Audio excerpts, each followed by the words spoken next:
கிறிஸ்துவுக்குள் மிகவும் பிரியமான சகோதர சகோதரிகளே, ஆண்டவராகிய இயேசு கிறிஸ்துவின் பெயரால் மீண்டும் ஒரு முறை உங்களை சந்திப்பதிலே பெரும் மகிழ்ச்சி அடைகின்றேன். அன்புக்குரியவர்களே, இன்று நாம் நம் ஆண்டவராகிய இயேசு கிறிஸ்துவை பற்றி சிந்திப்பதற்காக அழைக்கப்பட்டிருக்கின்றோம்.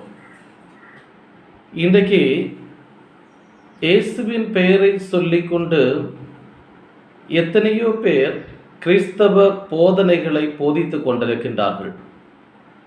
ஆனால் அவர்கள் கிறிஸ்துவை உண்மையிலேயே அறிந்து கொண்டு அவர் யார் என்பதை உணர்ந்து கொண்டுதான் போதிக்கின்றார்களா என்பது ஒரு மிகப்பெரிய கேள்வியாக இருக்கின்றது.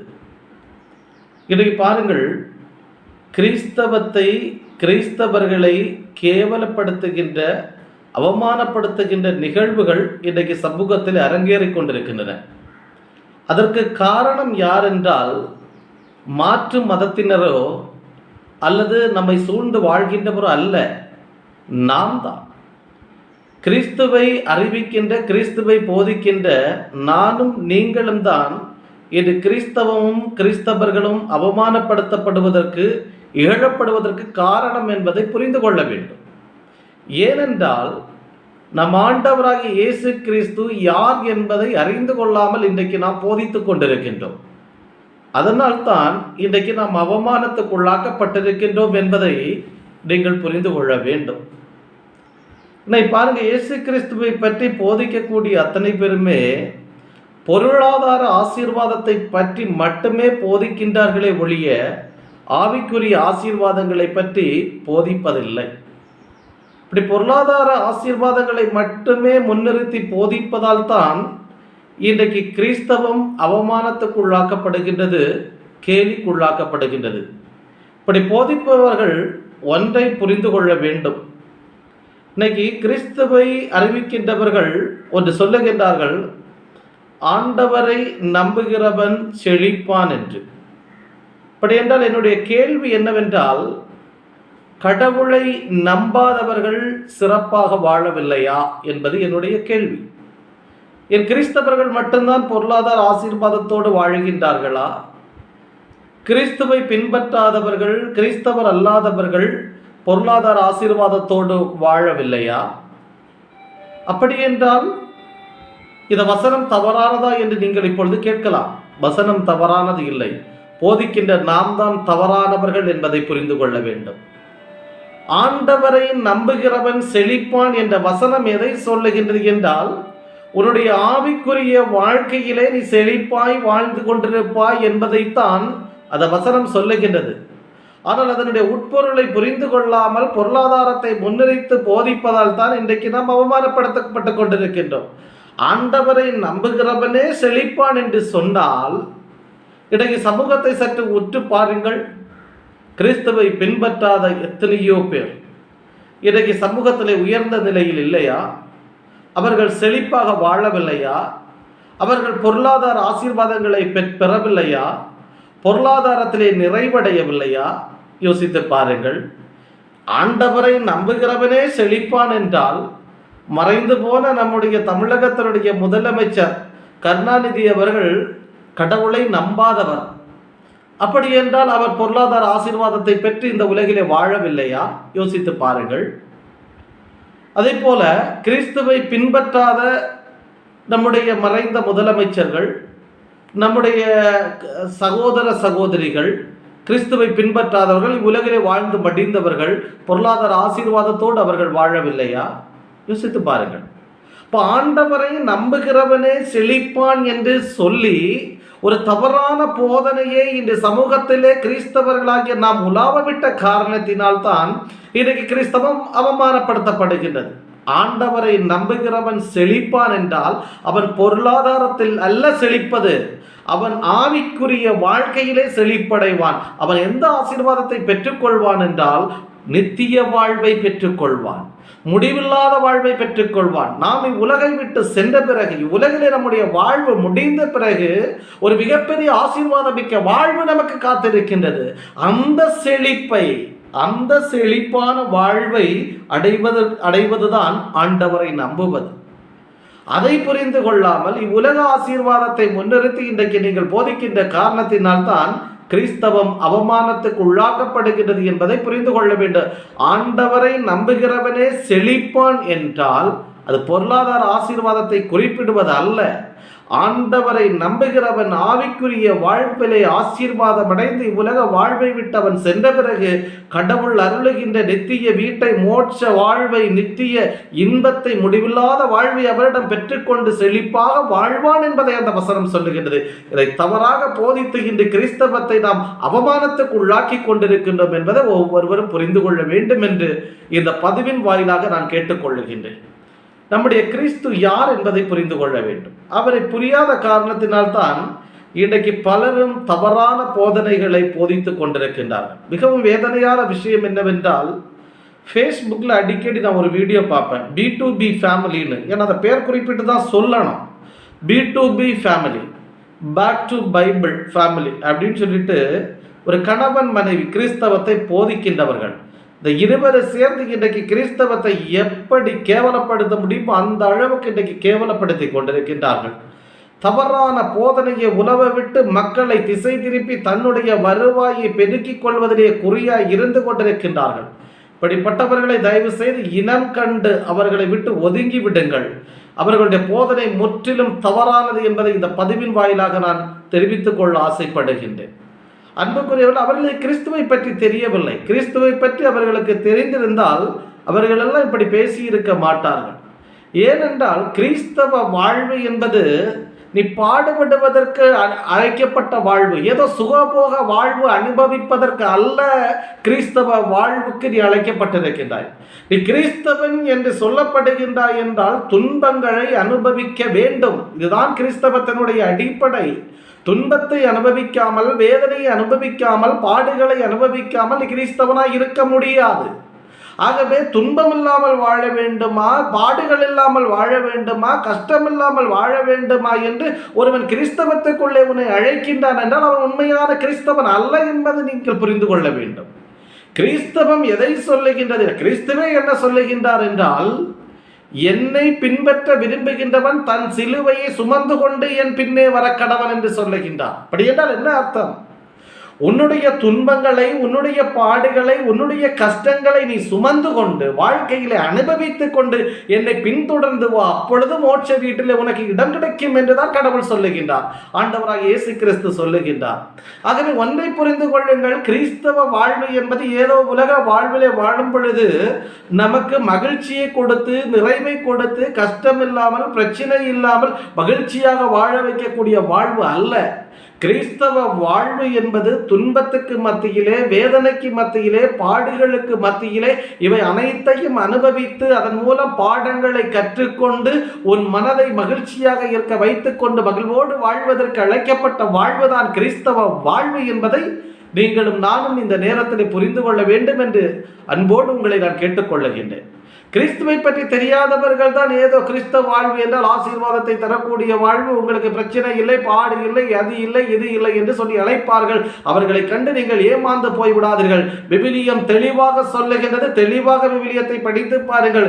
கிறிஸ்தவ வாழ்வுக்கு யார் யாரெல்லாம் அழைக்கப்பட்டிருக்கின்றீர்களோ அவர்கள் வேதனைகளை, பாடுகளை, கஷ்டங்களை, துன்பங்களை அனுபவிக்க வேண்டும். அவர்கள்தான் கிறிஸ்தவர்கள் என்பதை விவிலியம் அழகாக சொல்லுகின்றது. அப்படி அனுபவிக்க முடியாது என்று சொல்லுகின்றவர்கள் கிறிஸ்தவத்தில் இருப்பதற்கு தகுதியற்றவர்கள் என்பது. அதைத்தான் ஆண்டவராக இயேசு கிறிஸ்து குறிப்பிடுகிறார். என்னை பின்தொடர விரும்புகின்றவன் தன் சிலுவையை சுமந்து கொண்டு என் பின்னே வர கடவன் என்று கடவுள் சொல்லுகின்றார். புரிந்து கொள்ளுங்கள். ஆகவே வேதனை இல்லாத வாழ்வு அல்ல கிறிஸ்தவ வாழ்வு. துன்பம் இல்லாத வாழ்வு அல்ல கிறிஸ்தவ வாழ்வு. பிரச்சனைகள் இல்லாத வாழ்வு அல்ல கிறிஸ்தவ வாழ்வு. பாடுகள் இல்லாத வாழ்வு அல்ல கிறிஸ்தவ வாழ்வு.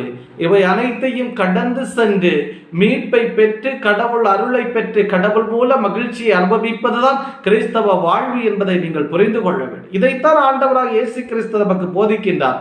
இந்த கிறிஸ்துவை தெளிவாக புரிந்து கொள்ளாதவர்கள் இந்த சமூகத்திலே தவறான போதனைகளை அவிழ்த்துவிட்டு கிறிஸ்தவத்தையும் கிறிஸ்தவர்களையும் அவமானத்துக்கு உள்ளாக்கி கொண்டிருக்கின்றார்கள் என்பதை நீங்கள் புரிந்து கொள்ள வேண்டும்.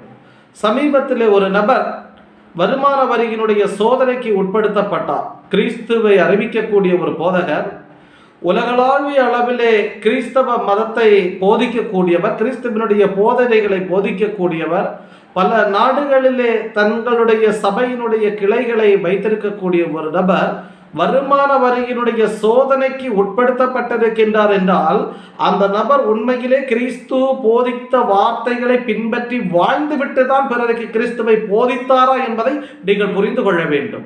ஏனென்றால் அழகாக ஆண்டவராக இயேசு கிறிஸ்து உலகிலே வாழும் பொழுது ஒரு நிகழ்விலே குறிப்பிடுகின்றார். ஆண்டவராக இயேசு கிறிஸ்துவை சந்திப்பதற்கு ஒரு செல்வந்தர் வருகின்றார். அந்த செல்வந்தர் நான் நியாயப்பிரமாணங்களை கடைபிடித்து வாழுகின்றேன், கடவுள் காட்டி வகுத்து கொடுத்த நெறிமுறைகளை நான் பின்பற்றி வாழுகின்றேன், நான் மோட்ச வீட்டை அடைவதற்கு, நிலை வாழ்வை அடைவதற்கு என்ன செய்ய வேண்டும் என்று கேட்கின்றார்.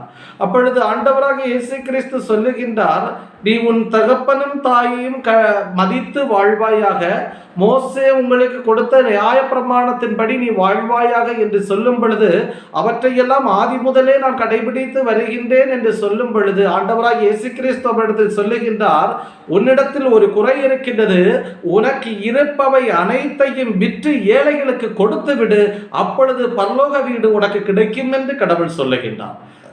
புரிந்து கொள்ளுங்கள், ஒரு செல்வந்தர் இயேசு கிறிஸ்துவை காண வரும் பொழுது பரலோக ராஜ்யத்தை, விண்ணக வாழ்வை பெற்றுக்கொள்வதற்கு நான் என்ன செய்ய வேண்டும் என்று கேட்கும் பொழுது இறுதியாக இயேசு கிறிஸ்து அந்த செல்வந்தரிடத்திலே சொல்லக்கூடிய வார்த்தை, உனக்கு இருக்கக்கூடிய அனைத்தையும் விற்று ஏழைகளுக்கு கொடுத்து விடு, அப்பொழுது நீ விண்ணுலக வாழ்வை பெற்றுக்கொள்வாய் என்று சொல்லுகின்றார். அப்படி இந்த வசனத்தை போதிக்கக்கூடிய போதகர்கள் உண்மையிலே இப்படித்தான் வாழ்ந்து கொண்டிருக்கின்றார்களா? இப்படி வாழ்ந்திருந்தால் இது உலகம் முழுவதும் பிரசித்தி பெற்ற இந்த போதகர் வருமான வரித்துறையினுடைய சோதனைக்கு உட்பட்டிருப்பாரா என்பதை நீங்கள் யோசித்து பாருங்கள். ஆகவே இப்படிப்பட்ட போதகர்கள் உண்மையிலேயே கிறிஸ்தவத்தை அவமானத்துக்குள்ளாக்கி கொண்டிருக்கிறார். ஏனென்றால் கிறிஸ்துவனுடைய போதனைகளுக்கு மாறாக செயல்பட்டு தங்களுடைய வாழ்வை மாற்றி அமைத்துக் கொண்டு தங்களுடைய வருவாயை பெருக்கி மக்களை ஏமாற்றி கிறிஸ்தவர்களையும் கிறிஸ்தவத்தை இவர்கள் அவமதித்துக் கொண்டிருக்கிறார்கள். இப்படிப்பட்டவர்களை நம்பி தயவு செய்து ஏமாந்து விடாதீர்கள் என்பதை புரிந்து கொள்ளுங்கள். இந்த கிறிஸ்து ஏன் உலகிற்கு வந்தார் அதை நீங்கள் தெளிவாக புரிந்து கொள்ள வேண்டும். ஏசாயா இறைவாக்கினர் எழுதிய புஸ்தகம் 52ஆம் அதிகாரம் 7வது வசனத்தை நீங்கள் படித்து பாருங்கள். அங்கே ஆண்டவராக இயேசு கிறிஸ்து ஏன் இந்த உலகிற்கு வந்தார் என்று தெளிவாக சொல்லப்பட்டிருக்கும். ஏசாயா தீர்க்கதரிசியினுடைய புத்தகம் 52ஆம் அதிகாரம் 7ஆம் வசனம் இவ்வாறு சொல்லுகிறது, நற்செய்தியை அறிவிக்கவும், நல்வாழ்வை பலப்படுத்தவும், நலம் தரும் செய்தியை உரைக்கவும், விடுதலையை பறைசாற்றவும், சீயோனை நோக்கி உன் கடவுள் அரசாள்கின்றார் என்று கூறவும், வருவோனின் பாதங்கள் மலைகள் மேல் எத்துணை அழகாய் இருக்கின்றன. ஆண்டவராக இயேசு கிறிஸ்து எதற்காக இந்த உலகிலே வந்தார்? அவர் கடவுள். விண்ணுலகிலே தந்தையிடத்திலே பிதாவாகிய கடவுளத்திலே இருக்கக்கூடிய நம் ஆண்டவராக இயேசு கிறிஸ்து எதற்காக பிதாவினால் இந்த உலகிற்கு அனுப்பப்பட்டார்?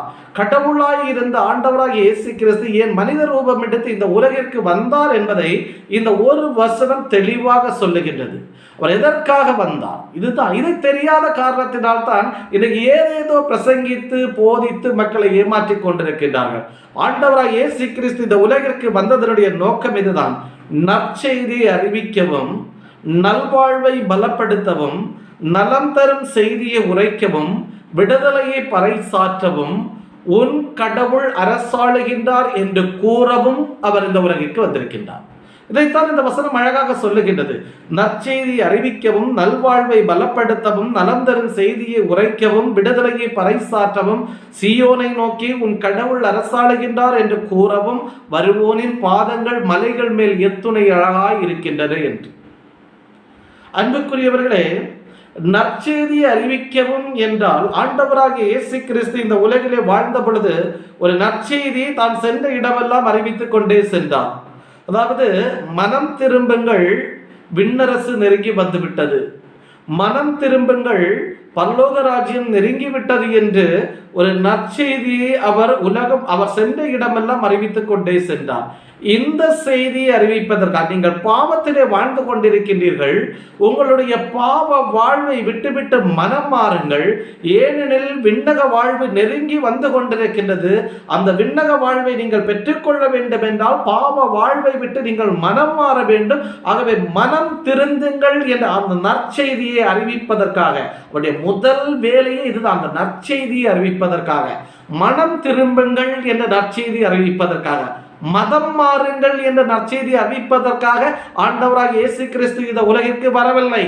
அவர் மனம் மாறுங்கள். எப்படி மனம் மாறுவதற்காக? பாவ வாழ்வை விட்டு மனம் மாறுவதற்காக, அந்த மனமாற்றத்தை அறிவிப்பதற்காக இந்த உலகிலே வந்திருக்கின்றார் என்பதை நீங்கள் புரிந்து கொள்ளுங்கள். இதைத்தான் வேதாகமம் சொல்லுகின்றது. எப்பொழுதுமே வேதாகமம், இந்த விவிலியம் மதம் மாற்றத்தை பற்றி போதிக்கவில்லை, மனம் மாற்றத்தை பற்றி தான் போதிக்கின்றது. ஏனென்றால் நாம் வாழ்விலே பாவத்தின் மத்தியிலே வாழ்ந்து கொண்டிருக்கின்றோம். நம்முடைய வாழ்வு என்பது பாவத்துக்குள்ளாக்கப்பட்டிருக்கின்றது. பாவத்துக்குள்ளாக இருக்கப்பட்டிருக்கக்கூடிய வாழ்வு பாவத்திலிருந்து விடுதலை பெற வேண்டும், பாவத்திலிருந்து மீண்டு வர வேண்டும், பாவ வாழ்வை விட்டு திரும்ப வேண்டும். அப்படி பாவ வாழ்வை விட்டு திரும்பி மனம் மாறி கடவுளை பற்றி கொள்ள வேண்டும். அப்பொழுதுதான் மோட்ச வீடு, நித்திய இன்பம், நிலையான வாழ்வு நமக்கு கிடைக்கும். அந்த நற்செய்தியை அறிவிப்பதற்காகத்தான் கடவுள் இந்த உலகிற்கு வந்தார். நம் ஆண்டவராக இயேசு கிறிஸ்து இந்த உலகிற்கு வந்தார் என்பதை ஒவ்வொருவரும் தயவு செய்து புரிந்து கொள்ளுங்கள். அதே போல நல்வாழ்வை பலப்படுத்தும். நல்வாழ்வை பலப்படுத்தவும் என்றால் ஏதோ பொருளாதார ஆசீர்வாதம் என்று நீங்கள் நினைத்துக் கொள்ளாதீர்கள். இது பாருங்கள், ஆண்டவர் எதை விரும்புகின்றாரோ அதை நீ செய்யும் பொழுது நீ கேட்காத எல்லாவற்றையும் உனக்கு சேர்த்து கொடுப்பவர் தான் நம் கடவுள். சாலமோன் அரசருக்கு ஒரு முறை ஆண்டவர் கனவிலே காட்சி கொடுத்து பேசுகின்றார். அப்பொழுது சாலமோன் அரசரிடத்திலே கடவுள் கேட்கின்றார், உனக்கு என்ன வேண்டும் என்று. அப்பொழுது சாலமோன் அரசர் அவரிடத்திலே கேட்கின்றார், இந்த கணக்கிலடங்காத மக்கள் கூட்டத்தை ஆளுவதற்கு அரசராக என்னை நீர் ஏற்படுத்தி இருக்கின்றீர். ஆகவே இவர்களை நீதியோடும் நேர்மையோடும் வழிநடத்த வேண்டிய அறிவை எனக்கு தாரும், புத்தியை எனக்கு தாரும் என்று சாலமோன் அரசர் கடவுளிடத்திலே கேட்கின்றார். அப்பொழுது கடவுள் அவருக்கு என்ன பதில் சொல்லுகின்றார்? நீ இவ்வுலக வாழ்விலே சுகமாக வாழ்வதற்கு, ஆடம்பரமாக வாழ்வதற்கு வேண்டிய செல்வத்தையோ பெயரையோ புகழையோ பொருளாதார ஆசீர்வாதத்தையோ என்னிடத்தில் நீ கேட்கவில்லை. இந்த மக்களை நீதியோடு நேர்மையோடு வழிநடத்த வேண்டிய அறிவை கேட்டிருக்கின்றாய். நான் விரும்புகின்ற நீதியை இந்த மக்கள் மத்தியிலே நடப்பிப்பதற்கு வேண்டிய அறிவை கேட்டிருக்கின்றாய். ஆகவே நீ கேட்காத செல்வத்தை உனக்கு சேர்த்து கொடுக்கின்றேன் என்று அவனுக்கு அறிவை கொடுத்ததோடு மட்டுமல்லாமல் செல்வத்தை, பொருளாதார ஆசீர்வாதத்தை சேர்த்து கொடுத்தார். இதுதான் கடவுள். ஆகவே கடவுள் எதை விரும்புகின்றாரோ அதை நாம் செய்யும் பொழுது கடவுள் நமக்கு வேண்டியதை அவரே அறிந்து தந்து விடுவார். ஆகவே பொருளாதார ஆசீர்வாதத்திற்காக நீங்கள் யாரையும் நாடி சென்று தயவு செய்து ஏமாந்து விடாதீர்கள். கடவுள் விரும்புவதை மட்டும் செய்யுங்கள். நல்வாழ்வை பலப்படுத்துங்கள். அவ்வளவுதான். ஆண்டவராக இயேசு கிறிஸ்து இந்த உலகிற்கு வந்தது நல்வாழ்வை பலப்படுத்துவதற்கு. நல்வாழ்வை பலப்படுத்துவதற்கு நீதியோடு நடந்து கொள்ளுங்கள், நேர்மையோடு நடந்து கொள்ளுங்கள், அடுத்திருப்பவருக்கு உதவுங்கள், உங்களை நீங்கள் நேசிப்பதை போல பிறரையும் நேசியுங்கள் என்று உங்கள் வாழ்வை வளமுள்ளதாக மாற்றுவதற்கு, உரமுள்ளதாக மாற்றுவதற்கு, உங்களை நல்வழிப்படுத்துவதற்கு, உங்களுடைய வாழ்வை நல்வழியிலே மாற்றி அமைப்பதற்காகத்தான் ஆண்டவராக இயேசு கிறிஸ்து இந்த உலகிற்கு வந்திருக்கின்றார் என்பதை நீங்கள் புரிந்து கொள்ளுங்கள். அதற்கு அடுத்தபடியாக நலம் தரும் செய்தியை உரைப்பதற்காக, ஒரு நலம் தரும் செய்தியை உரைப்பதற்காக என்றால், என்னை பின்பற்றுகின்றவர்கள் தந்தையை கண்டடைவார்கள், என்னை காண்பவன் தந்தையை காண்பான். ஆகவே என்னை கண்டடைபவன், அதாவது என்னை பின்பற்றுபவன் நித்திய வாழ்வை பெற்றுக்கொள்வான் என்று செய்தியை உங்களுக்கு சொல்வதற்காக ஆண்டவராக இயேசு கிறிஸ்து இந்த உலகிற்கு வந்தார். அதாவது நலந்தர செய்தியில் ஏதோ உனக்கு நோயில் இருக்க, அதுலேருந்து விடுதலை வேணும் அப்படின்னு நீ நினைக்காதீங்க. அதையெல்லாம் கடவுள் செய்யக்கூடியவர். அது தானாக மனமும் வந்து கடவுள் உங்களுக்கு தரக்கூடியவர். ஆனால் ஆண்டவராக இயேசு கிறிஸ்து இந்த உலகிற்கு வந்ததனுடைய நோக்கம் நலம் தரும் செய்தியை உரைப்பதற்காக. நலம் தரும் செய்தி என்பது விண்ணுலக வாழ்வு. நீ இந்த விண்ணுலக வாழ்வை எப்படி பெற்றுக்கொள்ள முடியும்? கடவுளாகிய நான் மனிதனாக உலகிலே வந்திருக்கின்றேன், ஆகவே நீ என்னை பின்பற்றினால் விண்ணுலக வாழ்வை நிச்சயம் பெற்றுக்கொள்ளலாம். ஏனென்றால் ஏன் ஆண்டவராய் இயேசு கிறிஸ்து தன்னை பின்பற்ற சொல்லுகின்றார் என்றால், அவர் இந்த உலகிலே மனிதனாய் இருக்கின்றார். மனிதனாய் இருக்கும் பொழுது அவர் எவ்வாறு இந்த உலகிலே கடவுளுக்கு உகந்த பிள்ளையாய் வாழ்கின்றாரோ அதை போல நீ வாழ்ந்தால், அவரை பின்பற்றி நீ வாழ்ந்தால் நிச்சயம் மோட்ச வீட்டை நீ பெற்றுக்கொள்வாய். இந்த செய்தியை அறிவிப்பதற்காக ஆண்டவராய் இயேசு கிறிஸ்து இந்த உலகிற்கு வந்தார். விடுதலையை பறைசாற்றும். விடுதலை என்பது ஒடுக்கப்பட்ட மக்களுடைய விடுதலை. ஆண்டவராகிய இயேசு கிறிஸ்து இந்த உலகிலே வந்த காலகட்டத்திலே ஏழை எளிய மக்கள் ஒடுக்கப்பட்டு கொண்டிருந்தார்கள். அதே போல நோய்வாய்ப்பட்ட மக்கள் ஒதுக்கப்பட்டிருந்தார்கள். குறிப்பாக தொழுநோய் பிடித்தவர்களை சமூகத்திலே சேர்த்துக் கொள்வதிலே அவர்களை ஒதுக்கி வைப்பார்கள். அன்றைய காலகட்டம் அப்படிப்பட்ட காலகட்டம். அதே போல ஏழைகளை, வறியவர்களை சமூகத்திலே ஒடுக்கக்கூடிய காலகட்டம் அந்த காலகட்டம். செல்வந்தர்கள் மட்டுமே அதிகாரம் செலுத்தி வாழ்ந்து கொண்டிருந்த காலகட்டம் அந்த காலகட்டம். அப்படிப்பட்ட காலகட்டத்தில் ஏழைகளையும், எளியவர்களையும், வறியவர்களையும், ஒடுக்கப்பட்டவர்களையும் சமூகத்திலே விடுதலை அளித்து அனைவரையும் சமமாக பாவித்து வாழ வைப்பதற்காகத்தான் ஆண்டவராகிய இயேசு கிறிஸ்து இந்த உலகிற்கு வந்தார் என்பதை நீங்கள் புரிந்து கொள்ள வேண்டும். ஏதோ விடுதலை என்றவுடன் நோயிலிருந்து விடுதலை, சாபத்திலிருந்து விடுதலை, கட்டிலிருந்து விடுதலை அல்ல. இங்கு குறிப்பிடப்படுகின்ற விடுதலை என்பது சமூகத்திலே ஒடுக்கப்பட்ட மக்களை அவர்கள் ஒடுக்கப்பட்ட நிலையிலிருந்து விடுதலை அளித்து எல்லோரையும் போல சமமாக இந்த சமூகத்திலே அவர்களை வாழ வைப்பதற்காக, அந்த விடுதலையை கொடுப்பதற்காகத்தான் ஆண்டவராகிய இயேசு கிறிஸ்து இந்த உலகிற்கு வந்தார் என்பதை நீங்கள் புரிந்து கொள்ள வேண்டும். உன் கடவுள் அரசாளுகின்றார் என்று கூறவும் அவர் வந்தார். ஏனென்றால் உன்னை ஆள்கின்றவர் உன் கடவுள் என்பதை நீ புரிந்து கொள்ள வேண்டும். இந்த உலகிலே நாம் வாழ்ந்து கொண்டிருக்கும் பொழுது இந்த உலகிலே ஒரு அரசாங்கத்துக்கு நாம் கட்டுப்பட்டிருப்போம். அந்த அரசாங்கம் நம்மை ஆளுகின்றது உடல் ரீதியாக. ஆனால் உன்னுடைய உள்ளத்தை ஆளுகின்றவர் கடவுள். உள்ளத்தில் உணர்வுகளை ஊடுருவி அறிந்து கொண்டிருப்பவர் கடவுள்.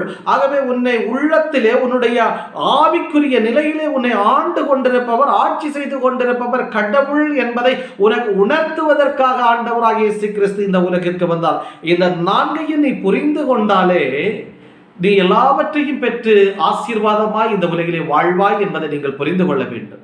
ஆகவே ஆண்டவராக இயேசு கிறிஸ்து எதற்காக இந்த உலகிலே வந்தார் என்பதை தெரியாமல் தான் இன்றைக்கு போதித்துக் கொண்டிருக்கிறார்கள் என்பதை புரிந்து கொள்ள வேண்டும். ஆண்டவராக இயேசு கிறிஸ்து இந்த உலகிற்கு வந்தது மனம் திரும்புங்கள், பாவத்தை விட்டுவிடுங்கள், நல்வாழ்வு வாழுங்கள் என்ற ஒரு நற்செய்தியை அறிவிப்பதற்காக இந்த உலகத்திலே வந்தார். இரண்டாவதாக நீதியோடும் நேர்மையோடும் நடந்து நல்வழியிலே வாழுங்கள் என்று உங்களை நல்வழிப்படுத்துவதற்காக, நல்ல பாதையிலே அழைத்து செல்வதற்காக ஆண்டவராக இயேசு கிறிஸ்து இந்த உலகிற்கு வந்தார். மூன்றாவதாக நலம் தரும் நற்செய்தி அறிவிப்பதற்காக, இவ்வுலகிலே நான் மனிதனாய் வந்திருக்கின்றேன், மனிதனாய் வந்த நான் பாவ வாழ்க்கையை விட்டுவிட்டு எவ்வாறு இந்த உலகத்திலே வாழ்கின்றேனோ அதை போல என்னை பின்தொடர்ந்து என்னை பின்பற்றி நீங்கள் வாழுங்கள். அப்படி நீங்கள் வாழும் பொழுது மோட்ச வீட்டை பெற்றுக்கொள்வீர்கள், நிலையான வாழ்வை பெற்றுக்கொள்வீர்கள் என நலம் தரும் நற்செய்தியை அறிவிப்பதற்காக ஆண்டவராக இயேசு கிறிஸ்து இந்த உலகிற்கு வந்தார். நான்காவதாக விடுதலையை அறிவிப்பதற்காக, சமூகத்திலே ஒடுக்கப்பட்டிருக்கக்கூடிய மக்களுக்கு, சமூகத்திலே புறந்தள்ளப்பட்டிருக்கக்கூடிய மக்களுக்கு, அது தீண்டத்தகாதவர்கள், நோய்வாய்ப்பட்டு இவர்களை தொடக்கூட முடியாது என்று ஒதுக்கப்பட்டிருக்கக்கூடிய மக்களுக்கு விடுதலையை கொடுப்பதற்கு, அவர்களையும் சமூகத்திலே சமநிலையிலே வாழ வைப்பதற்காக ஆண்டவராகிய இயேசு கிறிஸ்து இந்த உலகிற்கு வந்தார். கடவுள் உன்னை அரசாளுகின்றார். உலகிலே நீ வாழும் பொழுது ஒரு ஆட்சிக்கு உட்பட்டிருக்கின்ற அந்த ஆட்சியை செய்கின்றவர்கள் உன்னை அரசாளுகின்றார்கள்.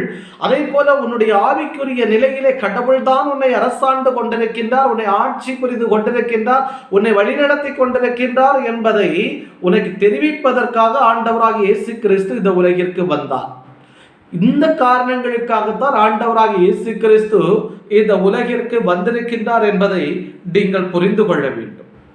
ஆக கடவுள் இந்த உலகிற்கு வந்ததனுடைய நோக்கமே இதுதான். ஆகவே இந்த நோக்கம் நிறைவேற வேண்டும் என்றால் எப்படி நிறைவேறும்? அதைத்தான் தன்னுடைய வாழ்வாக அவர் மாற்றி காட்டினார் என்பதை நீங்கள் புரிந்து கொள்ள வேண்டும். ஆகவே கடவுள் இந்த உலகிற்கு மனிதனாய் அவதரித்து வந்தது, நம் ஆண்டவராகிய இயேசு கிறிஸ்து மனிதனாய் இந்த உலகிற்கு அவதரித்து வந்ததனுடைய நோக்கம் 5 நோக்கங்கள். ஒன்று, மனம் திரும்புங்கள், பாவ வாழ்க்கையை விட்டுவிடுங்கள் என்று சொல்வதற்காக. இரண்டாவது, நேரிய பாதையிலே நீதியோடு நேர்மையோடு நம்மளை வழிநடத்தி செல்வதற்காக. மூன்றாவது, என்னை பின்பற்றி என்னுடைய வாழ்வை நான் அமைத்துக் கொள்வது போல உங்களுடைய வாழ்வை அமைத்துக் கொள்ளுங்கள், நித்திய வாழ்வை நீங்கள் பெற்றுக்கொள்வீர்கள் என்று உங்களுக்கு சொல்வதற்காக. சமூகத்திலே அடித்தட்டிலே இருக்கக்கூடிய மக்களை, ஒடுக்கப்பட்ட மக்களை அவர்கள் இருக்கக்கூடிய நிலையிலிருந்து விடுவித்து அவர்களையும் சமூகத்திலே சமநிலையிலே வாழ வைக்க வேண்டும், அவர்களுக்கு விடுதலையை கொடுக்க வேண்டும் என்பதற்காக கடவுள் இந்த உலகிற்கு வந்தார். ஆவிக்குரிய நிலையிலே உன்னை அரசாண்டு கொண்டிருப்பவர் கடவுள்தான், உன்னை வழிநடத்தி கொண்டிருப்பவர் கடவுள்தான் என்பதை உங்களுக்கு உணர்த்துவதற்காக கடவுள் இந்த உலகிற்கு வந்தார் என்பதை நீங்கள் புரிந்து கொள்ள வேண்டும். ஆகவே இந்த உலகிற்கு வந்த கடவுள் இவற்றை செயல்படுத்த வேண்டும் என்றால் ஒன்றை நிறைவேற்ற சித்தமாக இருக்க வேண்டும். ஆகவே தான் தன்னை அவர் சிலுவையிலே ஒப்புக் கொடுத்தார் என்பதை நீங்கள் புரிந்து கொள்ள வேண்டும். கடவுள் இந்த உலகிற்கு வந்ததனுடைய நோக்கம் இதுதான். இந்த நோக்கம், உன்னுடைய பாவ வாழ்வு மாற வேண்டும், உன்னுடைய பாவங்கள் மன்னிக்கப்பட வேண்டும் என்றால் பலி ஒப்புக் கொடுக்கப்பட்டாக வேண்டும். நீங்கள் வேதங்களை படித்து பாருங்கள். நான் விவிலியத்தை மட்டும் குறிப்பிட்டு சொல்லவில்லை. உலகில் எத்தனையோ வேதங்கள் இருக்கின்றன. இந்த வேதங்களை நீங்கள் படித்து பாருங்கள். எந்த வேதம் என்று நான் பெயர் குறிப்பிட்டு சொல்லவும் விரும்பவில்லை.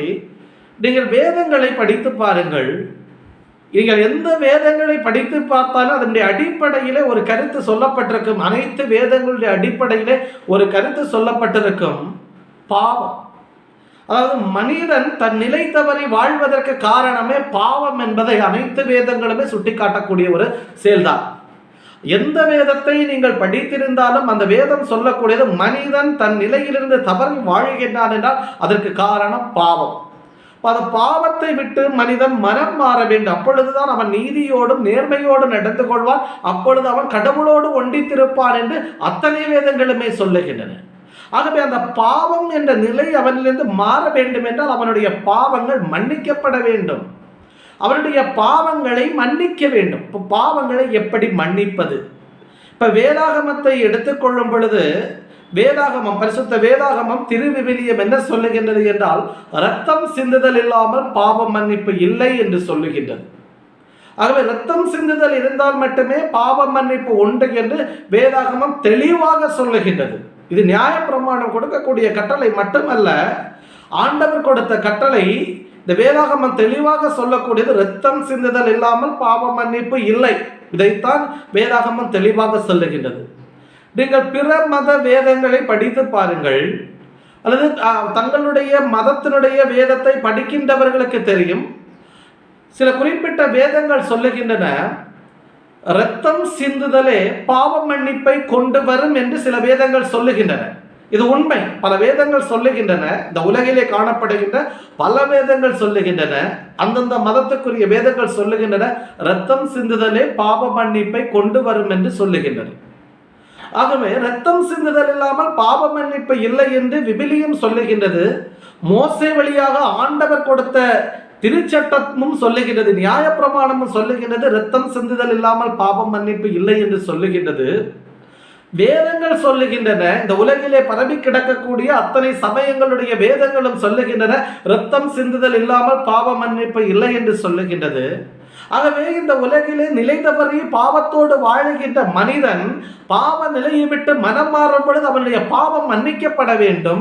அப்பொழுது பாவம் மன்னிக்கப்படும் பொழுதுதான் அவன் கடவுளுக்கு ஏற்புடைய மனிதனாக மாற முடியும். ஆகவே அவனுடைய பாவத்தை மன்னிப்பதற்காக இரத்தம் சிந்தப்பட வேண்டும் என்று கடவுள் நினைக்கின்றார். ஆகவே அந்த இரத்தத்தை யார் சிந்துவது? பழைய ஏற்பாடு புத்தகங்களை புரட்டி பார்க்கும் பொழுது அங்கே யூத ஜனங்களுடைய பாவங்களை மன்னிப்பதற்காக அங்கு குற்ற நீக்க பலி ஒப்பு கொடுக்கப்படுகின்றது. விலங்குகள் பலியிடப்படுகின்றது. காளை, ஆடு அல்லது புறா, அவரவர் வசதிக்கு தகுந்த மாதிரி அவர்கள் மிருக ஜீவன்களை கொண்டு வந்து குற்ற நீக்க பலியாக ஒப்பு கொடுக்கின்றார்கள். அப்படி குற்ற நீக்க பலி ஒப்பு கொடுத்து அவர்கள் கடவுளிலிருந்து பாவ மன்னிப்பை பெற்றுக்கொள்ளுகின்றார்கள் என்று பழைய ஏற்பாடு நூல் பிரிவுக்கு சொல்லுகின்றது. ஆனால் இப்படி குற்ற நீக்க பலி ஒப்பு கொடுப்பதன் மூலம் பாவங்கள் குறைந்து விட்டதா என்று பார்த்தால் பாவங்கள் குறைந்த பாடில்லை, பாவங்கள் பெருகிக் கொண்டே செல்லுகின்றது. என்ன பாவம் செய்தாலும் நாம் சென்று ஒரு பலியை ஒப்பு கொடுத்தால் போதும், அப்படி பலியை ஒப்பு கொடுத்து விட்டால் நம்முடைய பாவம் மன்னிக்கப்பட்டு விடுமே என்ற எண்ணம் யூத மக்களிடத்திலே வர ஆரம்பித்து விட்டது. அப்படி யூத மக்களுடைய எண்ணத்திலே நாம் என்ன பாவம் செய்தாலும் கடவுள் நம் பாவத்தை மன்னிப்பார், நாம் குற்ற நீக்க பலி ஒப்பு கொடுத்தால் போதும் என்று அவர்கள் நினைத்து பாவம் செய்ய ஆரம்பித்து விட்டார்கள். இதனால் அவர்களுடைய பாவம் பெருகிக் கொண்டே சென்றது. அவர்கள் நடுவிலே நீதி இல்லை, நேர்மை இல்லை. அடிமட்டத்து மக்கள் ஒடுக்கப்பட்டார்கள், தாழ்நிலைக்கு தள்ளப்பட்டார்கள். வசதி படைத்தவர்கள், செல்வந்தர்கள், அதிகாரம் படைத்தவர்கள் சமூகத்திலே ஆடம்பரமாய் வாழ ஆரம்பித்து விட்டார்கள். ஆகவே யூத சமூகத்திலே பாவம் பெருகிவிட்டது. கடவுள் பார்த்தார், குற்ற நீக்க பலியை ஒப்பு கொடுக்க சொன்னதன் நிமித்தம் இவர்கள் குற்ற நீக்க பலியை சாட்சியாக வைத்துக் கொண்டு விலங்குகளை பலியிட்டு பாவ மன்னிப்பை பெற்றுக் கொள்ளலாம் என்று நினைத்துக் கொண்டு பாவத்திலே மூழ்கி கிடக்கின்றார்கள். ஆகவே இந்த பலியினால் எந்த பயனும் இல்லை என்று நினைத்துக் கொண்டுதான் ஆண்டவர் சொல்லுகிறார், நான் விரும்புவது பலியை அல்ல, இரக்கத்தையே விரும்புகின்றேன் என்று சொல்லுகின்றார். என்ற பாவத்திலே மக்கள் வீழ்ந்து கிடக்கின்றார்கள். பாவத்திலே வீழ்ந்து கிடக்கக்கூடிய மக்கள் பாவ மன்னிப்பை பெறவில்லை என்றால் அவர்கள் மோட்ச வீட்டை பெற முடியாது. அவர்கள் மோட்ச வீட்டை பெற முடியவில்லை என்றால் அவர்கள் அனைவருமே நரகத்துக்கு சென்று விடுவார். இதனால் மக்கள் மீட்படைய முடியாது. ஆகவே மக்கள் மீட்படைய வேண்டும். அதற்காகத்தான் அவர் சொன்னார், நான் விரும்புவது பலியை அல்ல, இரக்கத்தையே விரும்புகின்றேன் என்று சொன்னார்.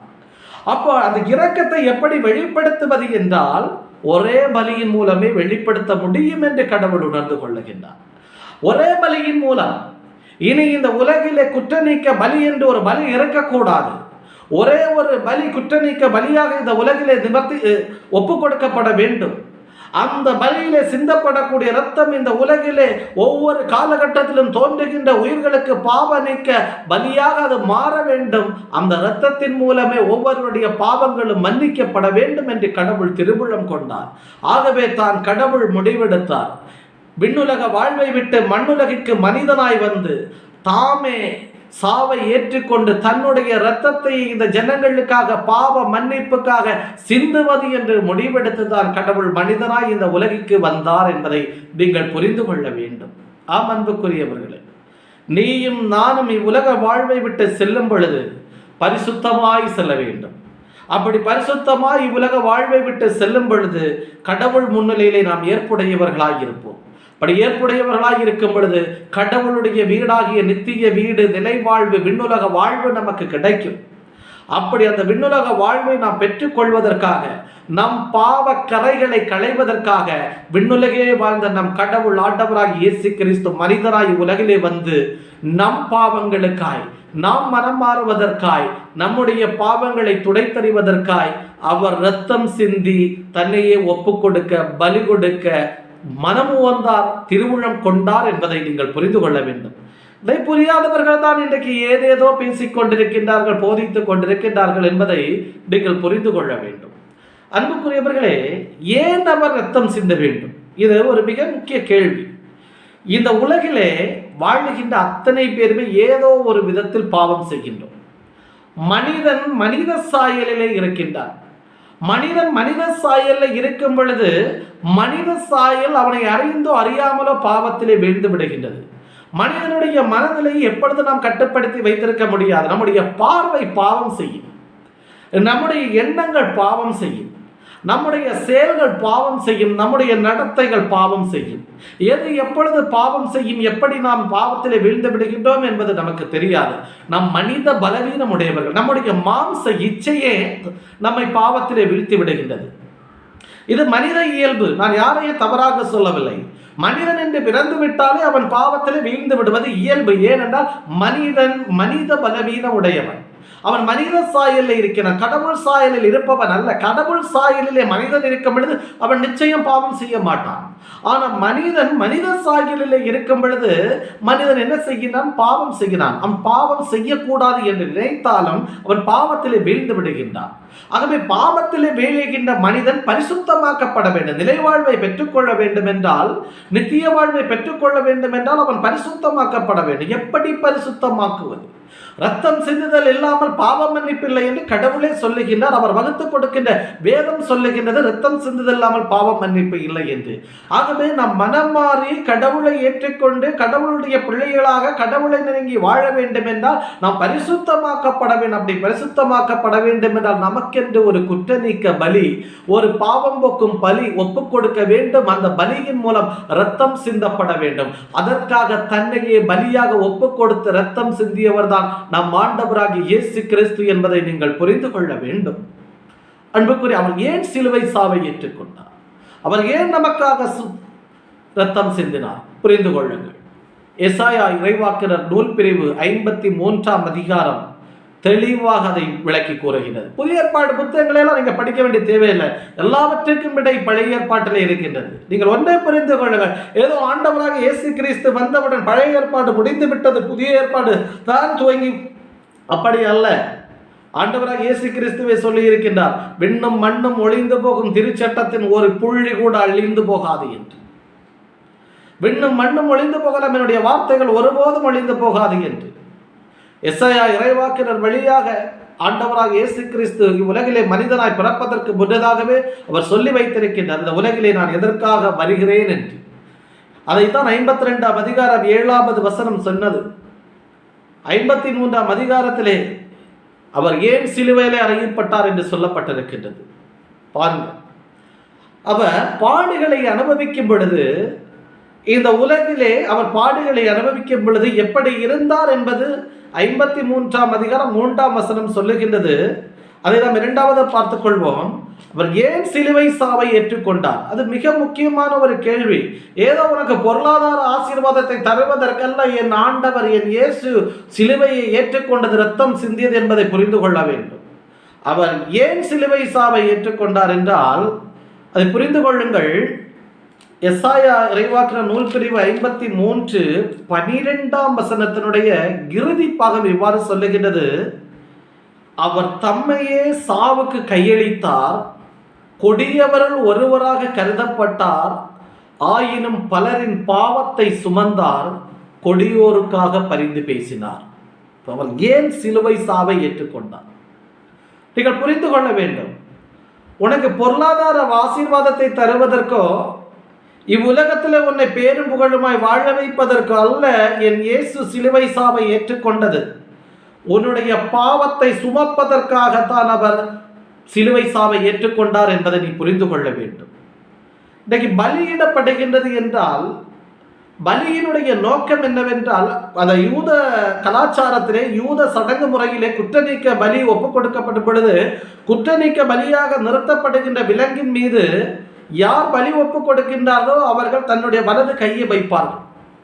அதனுடைய பொருள் என்னவென்றால் அவர்களுடைய பாவங்கள் அந்த விலங்கின் மீது சுமத்தப்படுகின்றது. எடுத்துக்காட்டாக ஒரு செம்மறியாட்டை அவர் குற்றநீக்க பலியாக ஒப்புக் கொடுக்கின்றார் என்றால், பலி கொடுக்க கொண்டு வருகின்ற பொழுது நான் பலி கொடுக்க செல்லுகின்றேன் என்றால், நான் ஒரு யூதன், நான் பலி கொடுக்க செல்லுகின்றேன் என்று வைத்துக் கொள்ளுங்கள். எடுத்துக்காட்டாக அப்படி நான் ஒரு செம்மறியாட்டை கொண்டு செல்லும் பொழுது அந்த பலியை செலுத்துகின்ற குருவானவர் அந்த பலி கொடுக்கும் நேரத்திலே அந்த ஆட்டின் மீது எனது வலது கையை வைக்க சொல்வார்.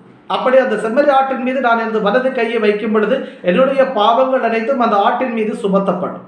பிறகு குருவானவர் அந்த ஆட்டை வெட்டுவார். அப்படி வெட்டும் பொழுது அதனிடமிருந்து ரத்தம் சிந்தப்படும். அதன் மூலம் நான் அந்த ஆட்டின் மீது சுமத்திய பாவம் அந்த இரத்தத்தோடு, அந்த ஆட்டினுடைய இரத்தத்தோடு கலந்து காணாமல் போய்விடும். இப்படித்தான் பாவக்கரையிலிருந்து நாம் மீண்டு வருவோம் என்பதை யூத சடங்காச்சார முறை சொல்லுகின்றது. ஆகவே ஆண்டவராகிய இயேசு கிறிஸ்து ஏன் சிலுவை சாவை ஏற்றுக்கொண்டார், ஏன் இரத்தம் சிந்த திருவுளமானார் என்றால் நம்முடைய பாவங்களுக்காக. ஏனெனில் நம்முடைய பாவத்தை அவர் சுமந்தார். இந்த உலகிலே அவர் மனிதனாய் அவதரித்து வந்தவுடனேயே இவ்வுலக மனிதருடைய பாவங்களை அவர் தன் மீது வாங்கி கொண்டார். ஆகவே தான் அவர் இரத்தம் சிந்தி சிலுவையிலே பலியாக சிலுவை சாவை ஏற்றுக்கொண்டார். அதைத்தான் அவர் சொல்லுகின்றது, தம்மையே சாவுக்கு கையடித்தார், கொடியவருள் ஒருவராக கருதப்பட்டார், பலரின் பாவத்தை சுமந்தார், கொடியோருக்காக பரிந்தும் பேசினார். அழகாக சொல்ல, கொடியோருக்காக பரிந்து, பலரின் பாவத்தை சுமந்தார். நம்முடைய பாவங்கள், பாவிகளாக இருக்கக்கூடிய நம் ஒவ்வொருவருடைய பாவங்களையும் அவர் சுமந்தார். அதைத்தான் சிலுவை என்று குறிப்பிடுகின்றோம். இப்போ சிலுவை என்பது பாவத்தை குறிப்பிடுகின்றது. அவர் இயேசு கிறிஸ்து சுமந்த சிலுவை என்பது பாவம். அவர் பாவத்தை சிலுவையாக சுமந்தார் என்பதை நீங்கள் புரிந்து கொள்ள வேண்டும். அப்படி அவர் பாவத்தை ஏற்று வாங்கியது நிமித்தம்தான் கொடியவராக எண்ணப்பட்டார். நாம் இந்த சமூகத்திலே ஒருவரை எப்பொழுது கொடியவர் என்று சொல்லுவோம்? இந்த சமூகத்திலே தீய செயல்கள் செய்து சமூகத்துக்கு வேண்டாதவர்களாக வாழுகின்றவர்களை, பாவிகளாக வாழுகின்றவர்களை கொடியவர்கள் என்று சொல்வோம். நம் ஆண்டவராக இயேசு கிறிஸ்து இந்த உலக மக்கள் அனைவருடைய பாவத்தையும் தன் மீது ஏற்றுக்கொண்டார். ஆகவே அவரை இந்த உலகம் கொடியவர்கள் ஒருவராக கருதியது. சமூகத்திலே நாம் பாவிகளை கொடியவராய் கருதுவது போல என் ஆண்டவர் நம் ஒவ்வொருவருடைய பாவங்களையும் ஏற்றுக்கொண்டதால் இந்த உலகம் அவரை கொடியவராக கருதியது. அவரை கொடியவராக கருதியது. ஆனால் அவர் அதை பொருட்படுத்தாமல் நம்முடைய பாவங்களை ஏற்றுக்கொண்டு சிலுவை மூலம் அந்த பாவங்களை சுமந்தார். நம்முடைய பாவம் என்னும் சிலுவையை அவர் சுமந்தார். கொடியோருக்காக பரிந்து பேசினார். ஏன் கொடியோருக்காக? சிலுவையிலே அவர் அறையப்பட்டிருக்கிறார். சிலுவையிலே அறையப்பட்ட நேரத்திலே அவர் சிலுவையிலிருந்து உதிர்த்த முதல் வார்த்தை என்ன தெரியுமா? பிதாவே, இவர்கள் செய்வது இன்னதென்று அறியாமல் செய்கிறார்கள், இவர்களை மன்னியும் என்று சொல்லி தன் சிந்திய இரத்தத்தின் மூலம் நம் ஒவ்வொருவருடைய பாவங்களையும் அவர் மன்னித்தார். சிலுவை சாவை ஏற்றுக்கொண்ட நம் கடவுள் சிலுவையிலே தன் இரத்தத்தை சிந்திய பொழுது அவர் செய்த முதல் பணி என்ன தெரியுமா? நம்முடைய பாவங்களை மன்னித்தது. பிதாவே, இவர்கள் செய்வது இன்னதென்று அறியாமல் செய்கின்றார்கள், இவர்களை மன்னியும் என்று சொன்னது. நானும் நீயும் அறியாமையினால் பாவம் செய்து கொண்டிருக்கின்றோம். ஒவ்வொரு முறையும் நான் செய்கின்ற பாவங்கள் மூலம் கடவுளை துன்புறுத்தி கொண்டிருக்கின்றோம், அவரை வேதனைப்படுத்தி கொண்டிருக்கின்றோம், அவரை மனமருந்து செய்து கொண்டிருக்கின்றோம். கடவுளே, இவர்கள் அறியாமையினால் தங்கள் பாவங்களை செய்கின்றார்கள், ஆகவே இவர்களை மன்னியும் என்று சொல்லி சிலுவையிலே இரத்தம் சொட்ட சொட்ட நம் பாவங்களை மன்னித்தவர்தான் நம் ஆண்டவராகிய இயேசு கிறிஸ்து என்பதை நீங்கள் புரிந்து கொள்ள வேண்டும். ஆகவே தான் கொடியோருக்காக அவர் பரிந்து பேசினார் என்று எசாயா இறைவாக்கினர் வழியாக கடவுள் பேசுகின்றார். பாருங்க, ஆகவே கடவுள் நம்மை வாழ வைப்பதற்காக என்றால், நம்மை பாவ நிலையிலிருந்து மீட்டெடுப்பதற்காக இவ்வுலகிலே வந்து தன்னையே பலியாக ஒப்பு கொடுத்தார். தன்னையே பலியாக ஒப்பு கொடுத்தவர் தான் நம்முடைய கடவுள். எசாயா இறைவாக்கிற நூல் பிரிவு 53 10வது இறைவார்த்தை இவ்வாறு சொல்லுகின்றது. அதனுடைய நடுப்பகுதி இவ்வாறு சொல்லுகின்றது: அவர் தம் உயிரை குற்ற நீக்க பலியாக தந்தார். இப்ப கடவுள் தம்முடைய உயிரை உலகிலே குற்ற நீக்க பலியாக தந்தார். இப்ப யார் கடவுள் என்ற கேள்வி வரும் பொழுது முதலாவது நாம் முன்வைக்க வேண்டிய வாதம், எவர் ஒருவர் மானிட குலத்தினுடைய பாவத்தை நீக்குவதற்காக தன் இரத்தத்தை சிந்தி தன் உயிரை குற்ற நீக்க பலியாக கொடுக்கின்றாரோ அவர்தான் கடவுள். நம் ஆண்டவராக இயேசு கிறிஸ்து இவ்வுலகிலே வந்து மக்களுடைய பாவங்களை தன் மீது சுமந்து கொண்டு தன் இரத்தத்தை சிந்தி அவர்கள் பாவங்களை மன்னித்து அவர்களுடைய குற்றத்தை நீக்குவதற்கு பலியாக தன் உயிரை ஒப்பு கொடுத்திருக்கின்றார். ஆகவே தன் உயிரை குற்ற நீக்க பலியாக ஒப்பு கொடுத்தவர் தான் நம் ஆண்டவராகிய இயேசு கிறிஸ்து என்பதை நீங்கள் புரிந்து கொள்ள வேண்டும். தன் உயிரை நம்முடைய பாவங்களுக்காக குற்ற நீக்க பலியாக ஒப்பு கொடுத்த இயேசு கிறிஸ்துவை பின்பற்றுகின்ற நீங்களும் நானும் இன்று என்ன செய்து கொண்டிருக்கின்றோம் என்பதை யோசித்து பாருங்கள் ஒரு கணம். அன்புக்குரியவர்களே, கிறிஸ்தவ போதனை என்பது ஏதோ ஆடம்பர ஆசீர்வாதத்தை கொண்டு வரக்கூடியதாய் ஒருபோது அமைந்துவிடக் கூடாது என்பதை இதன் நீங்கள் புரிந்து கொள்ளுங்கள்.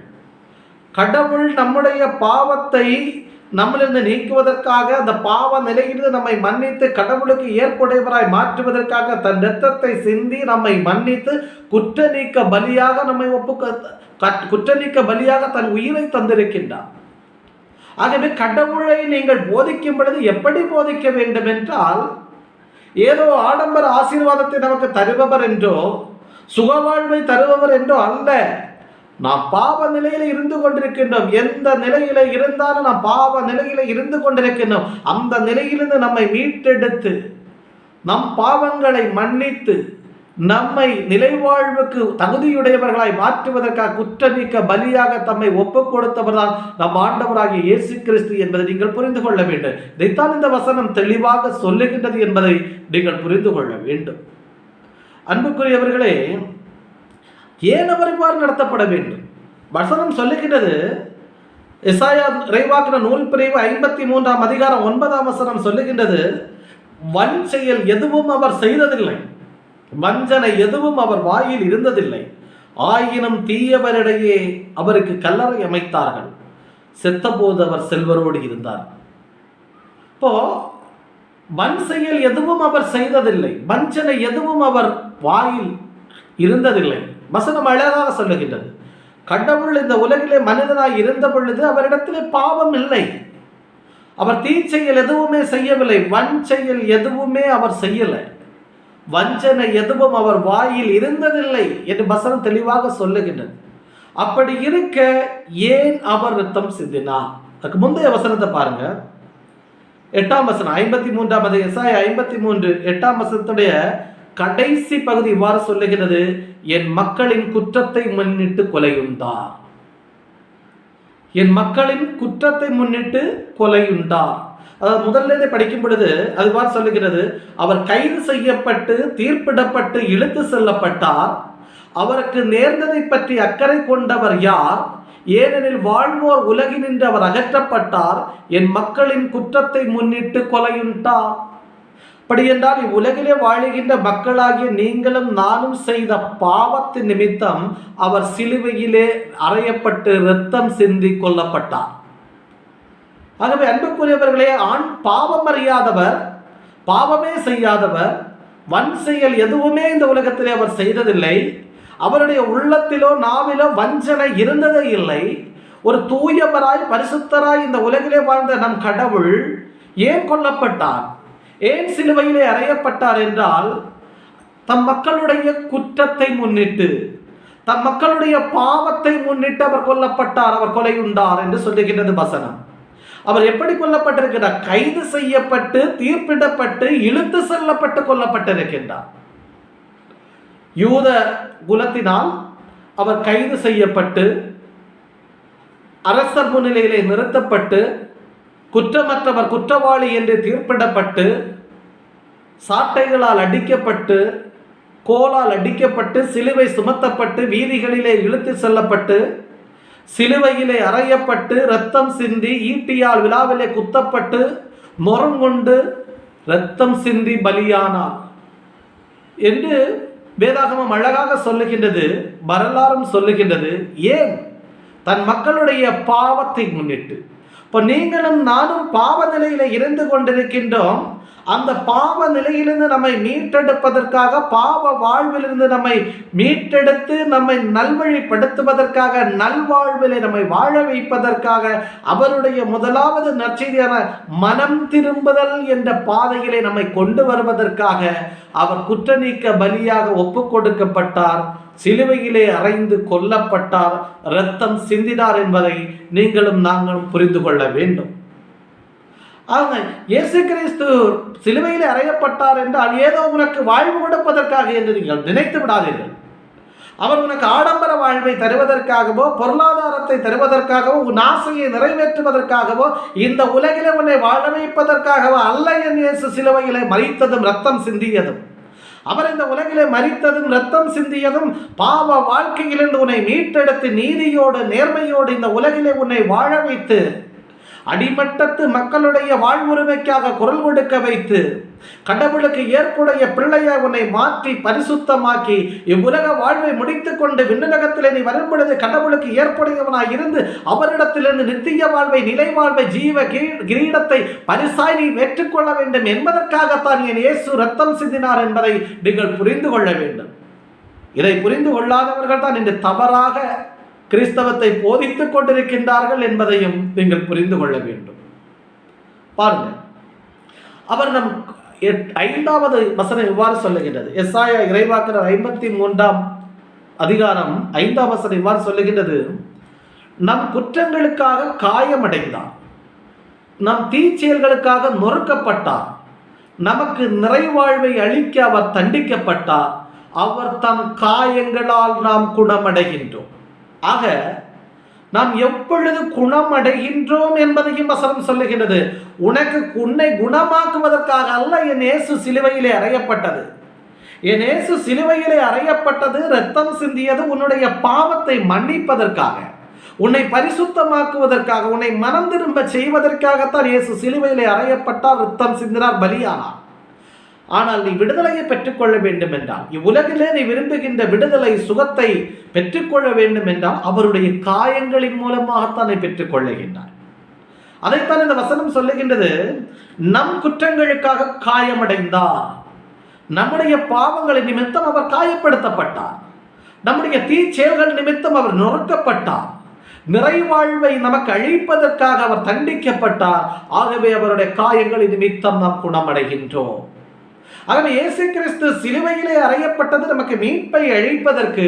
அப்படி அவர் சிலுவையிலே அறையப்படும் பொழுது அவர் ஏற்றுக்கொண்ட காயங்களின் நிமித்தம், அந்த காயங்களின் மூலமாக நாம் குணமடைகின்றோம் என்பதை நீங்கள் புரிந்து கொள்ள வேண்டும். இதுதான் நம்பிக்கை என்பதை நீங்கள் புரிந்து கொள்ள வேண்டும். அன்புக்குரியவர்களே, வசனம் தெளிவாக தெரியாதவர்கள் தான் தவறாக போதித்துக் கொண்டிருக்கின்றார்கள் என்பதை நீங்கள் புரிந்து கொள்ள வேண்டும். சிலுவையிலே அறையப்படுவதற்கு முன்னால் என் இயேசு சாட்டையால் அடிக்கப்பட்டார். அந்த சாட்டை உடலை கிழித்து உடலிலே காயத்தை உருவாக்கியது. தலையிலே முள்முடி சூட்டப்பட்டார். அந்த முள்முடியின் நிமித்தம் அவருடைய தலையிலே காயம் உருவானது. சிலுவையிலே அறையப்பட்ட பொழுது ஆணிகளால் அறையப்பட்டார். அந்த ஆணிகளின் நிமித்தம் அவருடைய உடலிலே காயம் உருவானது. ஈட்டியால் குத்தப்பட்டார். அந்த ஈட்டியினால் அவருடைய உடலிலே காயம் ஏற்பட்டது. வழிநெடுகிலும் அவர் இழுத்து செல்லப்பட்டார். கோலால் அடிக்கப்பட்டார், தரையிலே வீழ்ந்தார். இதன் மூலம் அவர் உடலிலே காயங்கள் ஏற்பட்டது. இதன் மூலம் அவருடைய தோற்றம் எப்படி இருந்தது தெரியுமா? 53ஆம் அதிகாரம் 3ஆம் வசனத்தை படித்து பாருங்கள். அவர் இகழப்பட்டார், மனிதரால் புறக்கணிக்கப்பட்டார், வேதனையுற்ற மனிதராய் இருந்தார், நோயிற்று நலிந்தார், காண்போர் தம் முகத்தை மூடிக்கொள்ளும் நிலையில் அவர் இருந்தார். அவர் இழிவுபடுத்தப்பட்டார், அவரை நாம் மதிக்கவில்லை. 4ஆம் வசனம் இவ்வாறு சொல்லுகின்றது. மெய்யாகவே அவர் நம் பிணிகளை தாங்கிக் கொண்டார், நம் துன்பங்களை சுமந்து கொண்டார்.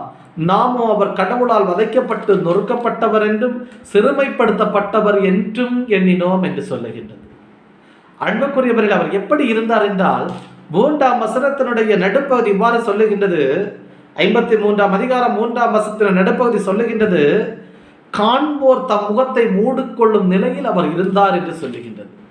ஆகவே இந்த பாருங்க, நம் குற்றங்களுக்காக காயமடைந்தார், தீச்செயல்களுக்காக நொறுக்கப்பட்டார், நிறைவாழ்வை அழிப்பதற்காக அவர் தண்டிக்கப்பட்டார். இந்த மூன்றும் அவர் வாழ்வில் நிறைவேற்றப்பட்ட பொழுது அவர் எப்படி இருந்தார் என்றால், காண்போர் தம் முகத்தை மூடிக்கொள்ளும் நிலைமையில் அவர் இருந்தார். நமக்கு தெரியும், இன்னைக்கு ஒரு ரோட்ல போகும்போது ஒரு ஆக்சிடென்ட் நடக்குதுன்னா, ஆக்சிடென்ட்ல அடிபட்டு கிடக்கிறவங்களை, ஆக்சிடென்ட்ல அடிபட்டு யாராவது இறந்து போய் கிடந்தாங்க, நம்ம போய் பார்த்துட்டு அப்படியே முகத்தை மூடிட்டு வந்துடுவோம். ஏன்னா அந்த ஆக்சிடென்ட் மூலம் அவங்க எந்த அளவுக்கு உருக்குலைஞ்சு போய் கிடக்காங்கிறத நம்மளால் பார்க்க சகிக்க முடியாது. அதே மாதிரி அதே போலத்தான் நம் ஆண்டவராக இயேசு கிறிஸ்து நம்முடைய பாவங்களின் நிமித்தம் காயப்படுத்தப்பட்டார், நம்முடைய தீச்செயல்கள் நிமித்தம் நொறுக்கப்பட்டார். நமக்கு நிறைவாழ்வு என்பது ஏதை உலகில் உள்ள சுகபோக வாழ்வு அல்ல, நித்திய வாழ்வு, மீட்படைந்த வாழ்வு, நிலை வாழ்வு, ஜீவ கிரீடத்தை தருவதற்காக தண்டிக்கப்பட்டார். அதன் மூலம் நாம் அவருடைய முகத்தை பார்ப்பதற்கே முடியாதபடி அவர் நொறுக்கப்பட்டிருந்தார். காண்போர் தம்முடைய முகத்தை மூடிக்கொள்ளக்கூடிய நிலையிலே அவர் இருந்தார். அந்த அளவுக்கு அவர் சித்திரவதைகளை, வேதனைகளை, பாடுகளை அனுபவித்திருக்கின்றார். அந்த அளவுக்கு அவர் நொறுக்கப்பட்டிருந்தார். அந்த அளவுக்கு அவர் காயமுற்றிருந்தார். அந்த அளவுக்கு அவர் தண்டிக்கப்பட்டிருந்தார். அதன் பிறகுதான் அவர் சிலுவையிலே அறையப்பட்டார். ஆகவே ஒட்டுமொத்தமாக அவர் அடைந்திருந்த அந்த காயங்களின் நிமித்தம் தான் நாம் என்ன பெறுகின்றோம்? குணமாக்கப்படுகின்றோம். நம் உடலிலே வருகின்ற நோய்கள், நம் உள்ளத்திலே வருகின்ற நோய்கள், நம் உள்ளத்தினுடைய காயங்கள், நம்முடைய உடலினுடைய காயங்கள், இயேசு உனக்காக எனக்காக ஏற்றுக்கொண்ட காயங்களின் நிமித்தம் தான் குணமாக்கப்படுகின்றது என்பதை நீயும் நானும் புரிந்து கொள்ள வேண்டும். இதை புரிந்து கொள்ளாதவர்கள் தான் இன்றைக்கு தவறாக போதித்துக் கொண்டிருக்கின்றார்கள் என்பதை நீங்கள் புரிந்து கொள்ளுங்கள். ஆகவே அன்புக்குரியவர்களே, நம் ஆண்டவராக இயேசு கிறிஸ்து உலகிற்கு வந்தது உன்னை இந்த உலகத்திலே ஆடம்பரமாய் வாழ வைப்பதற்கு அல்ல, இந்த உலகத்திலே உன்னை சுகபோகமாய் வாழ வைப்பதற்கு அல்ல.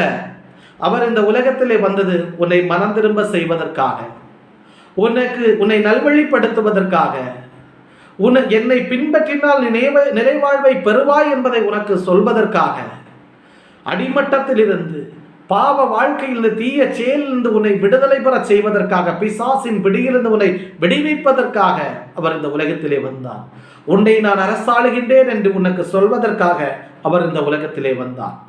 அதற்காகத்தான், அந்த பாவ வாழ்க்கையில் உன்னை மீட்டெடுப்பதற்காகத்தான் தன் இரத்தத்தை சிந்து காயங்களை ஏற்றி சிலுவையிலே குற்ற நீக்க பலியாக ஒப்புக் கொடுத்து பலியானார். அந்த பலியின் மூலம், அந்த இரத்தத்தின் மூலம் என்னுடைய பாவங்களை அவர் மன்னிக்கின்றார். மன்னித்து ஏற்றுக்கொண்டு நம்மை வாழ வைக்கின்றார். அவருடைய காயங்களின் மூலம் வாழ்விலே நாம் படுகின்ற காயங்களிலிருந்து நமக்கு விடுதலை தந்து நம்மை குணமாக்குகின்றார் என்பதை நீங்கள் புரிந்து கொள்ளுங்கள். அதை நீங்கள் புரிந்து கொண்டால், நீதியோடு நேர்மையோடு இந்த உலகிலே வாழ்ந்தால், நீங்கள் கேட்காததை கடவுள் நிச்சயம் உங்களுக்கு தந்து உங்களை ஆசீர்வாதமாய் வாழ வைப்பார் என்பதை நீங்கள் புரிந்து கொள்ளுங்கள். ஏதோ இயேசு கிறிஸ்துவை பின்பற்றினால் மட்டும் பொருளாதார ஆசீர்வாதத்தை பெற்று வாழ்வோம் என்று சொல்லுகின்றவர்களுடைய தவறான போதனைகளை தயவு செய்து இன்றோடு மறந்து விடுங்கள். உலகத்தை கூர்ந்து கவனியுங்கள். உலகத்தை கூர்ந்து கவனியுங்கள். உலகத்திலே ஆண்டவராகிய இயேசு கிறிஸ்துவை பின்பற்றாதவர்களும் ஏற்றுக்கொள்ளாதவர்களும் பொருளாதாரத்திலே கொடிகட்டி பறந்து கொண்டிருக்கின்றார்கள். ஆனால் ஆண்டவராக இயேசு கிறிஸ்துவை முழு உள்ளத்தோடு ஏற்றுக்கொண்டு வாழுகின்ற எத்தனையோ பேர் பாடுகளை அனுபவித்து பொருளாதாரத்திலே நலிவுற்று வேதனையிலே துடித்து கொண்டு கடவுளை முருக பிடித்து நம்பிக்கையை கைவிடாமல் வாழ்ந்து கொண்டிருக்கின்றார்கள். காரணம் என்னவென்றால், நமக்கு வேண்டியது நிலைவாழ், நமக்கு வேண்டிய ஆடம்பர வாழ்வு, பொருளாதார ஆசீர்வாதம் அத்தனையுமே விண்ணுலகத்தில் தான் வேண்டும், இவ்வுலகில் அல்ல என்பதை நீங்கள் புரிந்து கொள்ளுங்கள். இதை உணர்த்துவதற்காகத்தான் ஆண்டவராக இயேசு கிறிஸ்து வந்தார். தவறான போதனைகளை நம்பி ஏமாந்து போய்விடாதீர்கள். எல்லாவற்றையும் கவனமாய் ஆராய்ந்து பார்த்து செவி கொடுங்கள். மீண்டும் ஒரு பதிவிலே மீண்டும் உங்களை சந்திக்கின்றேன். அன்புக்குரியவர்களே, இந்த வசனங்களை தெளிவாய் ஆராய்ந்து படித்து கடவுள் வகுத்து கொடுத்த பாதையிலே வாழுங்கள். அவர் நிச்சயம் உங்களை ஆசீர்வதிப்பார். நீதியும் நேர்மையும் தான் நம் கடவுளுக்கு தேவை. பாவ வழிகளை நீ விட்டு மனம் மாறினால் நீதியோடு நேர்மையோடு நடந்து கொள்வாய். நீதியோடு நேர்மையோடு நீ நடந்து கொண்டாய் என்றால் நீ கடவுளுக்கு சித்தமாய் வாழுகின்றாய் என்ற அர்த்தம். நீ எப்பொழுது கடவுளுக்கு சித்தமாய் வாழுகின்றாயோ அப்பொழுது உனக்கு வேண்டிய அனைத்தை உணர்ந்து கொண்ட உன் தந்தை கடவுள் உனக்கு வேண்டியவற்றை நீ கேட்காமலே உனக்கு தந்து பிறர் வியப்படையும்படி உன்னை வாழ வைப்பார் என்பதை நீங்கள் புரிந்து கொள்ளுங்கள். எனவே கடவுள் எதற்கு இந்த உலகிலே வந்தார்? எதற்காக தன் உயிரை கொடுத்தார்? எதற்காக இரத்தம் சிந்தினார்? எதற்காக காயமுற்றார் என்பதை புரிந்து கொண்டு அவரை பின்பற்றி அவருக்கு உகந்த பிள்ளைகளாய் வாழ்ந்து ஜீவ கிரீடத்தை, நிலையில்லாத வாழ்வை பெற்று மகிழ்வோடு வாழுங்கள் என்று இந்த நேரத்திலே உங்களை அன்போடு கேட்டுக்கொள்ளுகிறேன். இந்த நிலை வாழ்வை வேண்டி நாம் இந்த நேரத்திலே மன்றாடுவோமா? அன்பும் இரக்கமும் பரிசுத்தமும் நிறைந்த எங்கள் பரலோக பிதாவே, அருமையான இந்த நேரத்திலே உடைய திருமகன் உலகிலே எதற்காக வந்தார்? எதற்காக இரத்தம் சிந்தினார்? எதற்காக சிலுவையிலே அறையப்பட்டார்?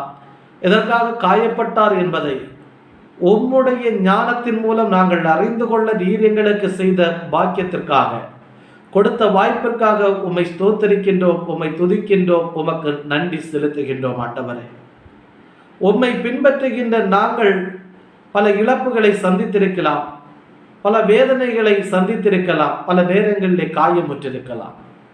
ஆனாலும் எங்களை சூழ்ந்து வாழ்கின்றவர்கள் பொருளாதார ஆசீர்வாதங்கள் நிறைந்த உலக போக்கிலான ஆசீர்வாதங்கள் நிறைந்த வாழும் பொழுது அவற்றிலே எங்கள் மனதை செலுத்தி நம்பிக்கையிலே நாங்கள் தளர்ந்து விடாதபடி மீதுள்ள நம்பிக்கையிலே நாங்கள் மீண்டும் மீண்டும் உறுதிப்பட்டு ஆழமாய் வேரூன்றி வாழ நீர் எங்களுக்கு உதவ வேண்டும் என்று இந்த நேரத்திலே ஆண்டவரே உம்மை நாங்கள் மன்றாடுகின்றோம். அப்பா, எங்கள் ஆண்டவரே, நாங்கள் இந்த உலகிலே வாழும் பொழுது பாவிகளாய்த்தான் வாழுகின்றோம். அப்பா, நாங்கள் மனித பலவீனம் உடையவர்கள், மாம்ச இச்சைக்குரியவர்கள். ஆகவே நாங்கள் எந்நேரமும் பாவம் செய்து கொண்டே வாழ்ந்து கொண்டிருக்கின்றோம், பாவ நிலையிலே இருந்து கொண்டிருக்கின்றோம். ஆண்டவரே, எங்கள் பாவங்களை மன்னிக்கக்கூடிய ஒரே கடவுள் நீர்தான். ஆண்டவரே, எங்கள் பாவங்களுக்காய் நீர் சிந்திய இரத்தத்தினால் எங்கள் பாவங்களை மன்னித்து எங்களுக்காய் உன் உயிரை குற்ற நீக்க பலியாரீர் ஒப்புக் கொடுத்தீரே. ஆகவே அந்த குற்ற நீக்க பலி மூலம் எங்கள் பாவங்களை நீர் மன்னித்து உம்முடைய பிள்ளைகளாக நீர் எங்களை ஏற்றுக்கொண்டு உமக்குகந்த பிள்ளைகளாக மனமாற்றம் பெற்றவர்களாக பாவி வாழ்க்கையை விட்டுவிட்டவர்களாக நீதியோடு நேர்மையோடு இந்த உலகிலே நாங்கள் வாழ நீர் எங்களுக்கு அருள் புரிவீராக. நீர் இந்த உலகிலே எதற்காக வந்தீர் என்பதை நாங்கள் உணர்ந்து கொண்டிருக்கின்றோம். அதற்காக உமக்கு நன்றி செலுத்துகின்றோம். நீர் வந்த நோக்கத்தை, நீர் இந்த உலகுக்கு வந்த நோக்கத்தை, நீர் சொன்ன அந்த செய்தியை பலருக்கு நாங்கள் தெரிவிக்க நீர் எங்களுக்கு வாய்ப்பளிக்க வேண்டும் என்று இறைவா இந்த நேரத்தில் உம்மை நோக்கி மன்றாடுகின்றோம் ஆண்டவரே. இதோ இந்த நேரத்திலே நாங்கள் உள்ளத்தளவிலே காயமுற்றிருக்கின்றோம், உடலளவிலே காயமுற்றிருக்கின்றோம், நோய்களினால் பாதிக்கப்பட்டிருக்கின்றோம், உடலளவிலே பலவீனப்பட்டிருக்கின்றோம் ஆண்டவரே. ஆசீர்வாதங்களை இழந்து நிற்கின்றோம். உம்முடைய இரத்தத்தின் மூலம் எங்கள் பாவங்களை மன்னித்து எங்கள் வாழ்வை நீர் பலப்படுத்தி எங்களை நல்வழிப்படுத்தும் ஆண்டவரே. ஆண்டவரே, உம்முடைய காயங்களினால் எங்கள் நோய்களை குணமாக்கும் அப்பா. உம்முடைய காயங்களினால் எங்கள் மன காயங்களை, உடல் காயங்களை நீர் குணப்படுத்தும் ஆண்டவரே. மகிழ்ச்சியோடு நிறைவோடு ஆசீர்வதியும் ஆண்டவரே. நாங்கள் எங்களுக்கு என்ன தேவை என்பதை உம்மிடத்தில் கேட்பதற்கு முன்னதாகவே எங்கள் தேவை என்ன என்பது நீர் அறிந்திருக்கின்றீர் ஆண்டவரே. உமக்கு வந்த பிள்ளைகளாய் மாறுகின்ற நாங்கள் ஆண்டவரே எல்லா ஆசீர்வாதங்களை, தேவைகளை உம்மிடத்திலிருந்து பெற்று நிறைவோடு மகிழ்ச்சியோடு வாழ நீர் எங்களுக்கு அருள் புரிய வேண்டும் என்று, எங்கள் மீது மனமிறங்க வேண்டும் என்று இந்த நேரத்தில் உம்மை நோக்கி மன்றாடுகின்றோம். இந்த பதிவை கேட்கின்ற ஒவ்வொருவரையும் ஆசீர்வதி. ஒவ்வொருவருடைய உள்ளத்திலும் நீர் அருள் புரிந்து மனமாற்றத்தின் பாதையில ஒவ்வொருவர் அழைத்து சென்று உம்முடைய இவ்வுலக வாழ்வின், மனித வாழ்வின் நோக்கத்தை ஒவ்வொருவரும் நிறைவேற்ற நீர் கிருபை செய்ய வேண்டும் என்று இந்த நேரத்திலே மன்றாடுகின்றோம். எல்லாவற்றையும் இடத்தில் ஒப்புக் கொடுக்கின்றோம். பொறுப்படுத்திக் கொள்ளும். தொடர்ந்து எங்களோடும், எங்கள் செயல்கள் யாவற்றிலும் எங்களோடு எங்களை ஆசீர்வதியும். துதி கன மகிமை எல்லாவற்றையும் உமக்கே செலுத்துகின்றோம். எங்கள் மீட்பெரும் ஆண்டவருமாகிய இயேசு கிறிஸ்து வழியாக உம்மை மன்றாடுகின்றோம். ஆமேன், ஆமேன், ஆமேன்.